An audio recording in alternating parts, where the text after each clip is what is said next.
Assalamualaikum warahmatullahi wabarakatuh. Perkenalkan, nama saya Muhammad Rajul Gufron dan teman saya Muhammad Rizky. Di sini kami akan mempresentasikan tentang paparan deskriptif, paparan naratif, paparan argumentatif, atau paparan persuasif tentang produk barang atau jasa. Di sini kami menjelaskannya di rumah masing-masing, tapi tetap mematuhi protokol kesehatan yaitu menggunakan masker. Yang pertama, paparan deskriptif. Paparan deskriptif adalah sebuah paragraf yang menggambarkan sebuah objek dengan tujuan agar para pembaca merasa seolah-olah melihat sendiri objek yang digambarkan itu. Paragraf deskripsi ini menggambarkan sesuatu dengan kata-kata secara jelas dan terperinci. Aspek yang digambarkan bisa tentang keindahan alam, keadaan jasmani, watak, atau perasaan seseorang. Yang kedua, paparan naratif. Paragraf naratif adalah jenis karangan yang mengungkapkan suatu kisah, peristiwa, atau pengalaman pribadi berdasarkan urutan kejadian atau peristiwa. Paragraf naratif merupakan paragraf yang berisi tentang pemaparan suatu kejadian yang dirangkai dalam kesatuan waktu. Yang ketiga, paparan argumentasi.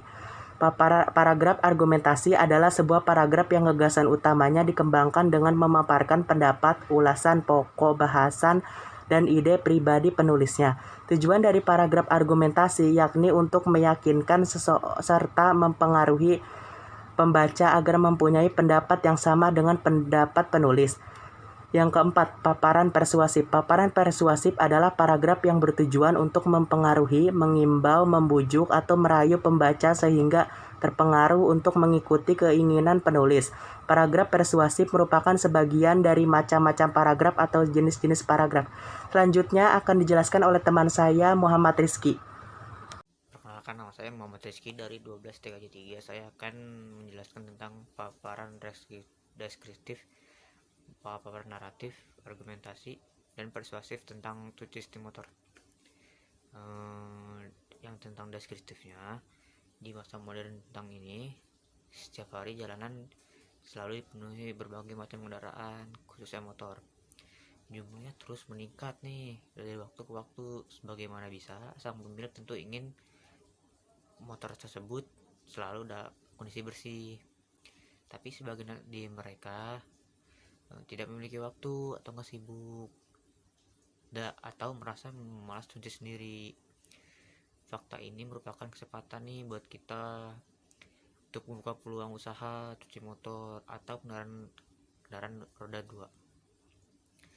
Dan paparan naratifnya, akan tetapi bisnis ini tetap saja memiliki prospek masa depan cerah.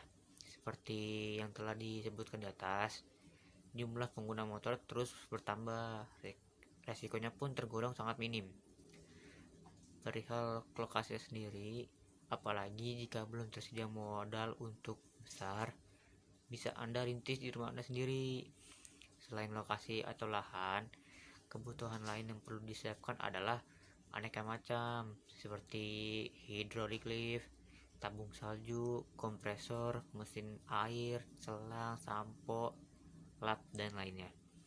Untuk hydraulic lift, karena cenderung mahal nih, sementara dapat kita ganti nih dengan papan dari kerangka besi. Dan paparan argumentasi, kondisi lain yang membuatnya menjadi semakin menjanjikan adalah struktur alam Indonesia. Nah, ketika musim hujan nih, kan jalanan menjadi becek, bahkan berlumpur, sehingga motor mudah kotor. Dan sedangkan saat musim kemarau atau panas, berbagai debu dan kotoran bertebangan pun menimbulkan dampak serupa nih buat kita buat cuci motor.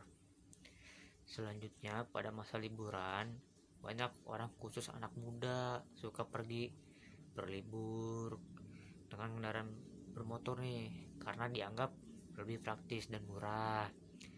Setelah itu, tentu motor itu digunakan juga akan mudah kotor nih dan cepat mereka bersihkan. Akibatnya, peluang usaha cuci motor makin laris nih dan sering dikunjungi oleh konsumen.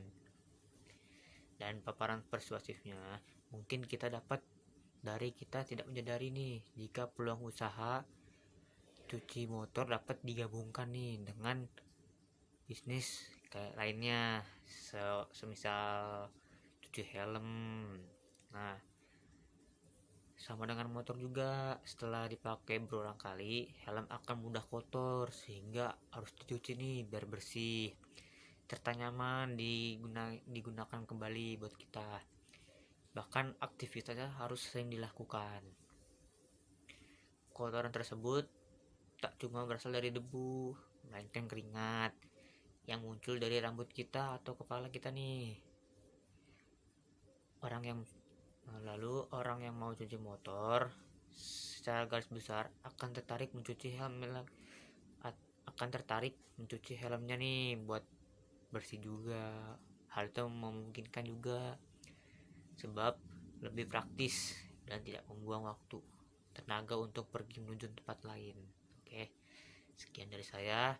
Wassalamualaikum warahmatullahi wabarakatuh.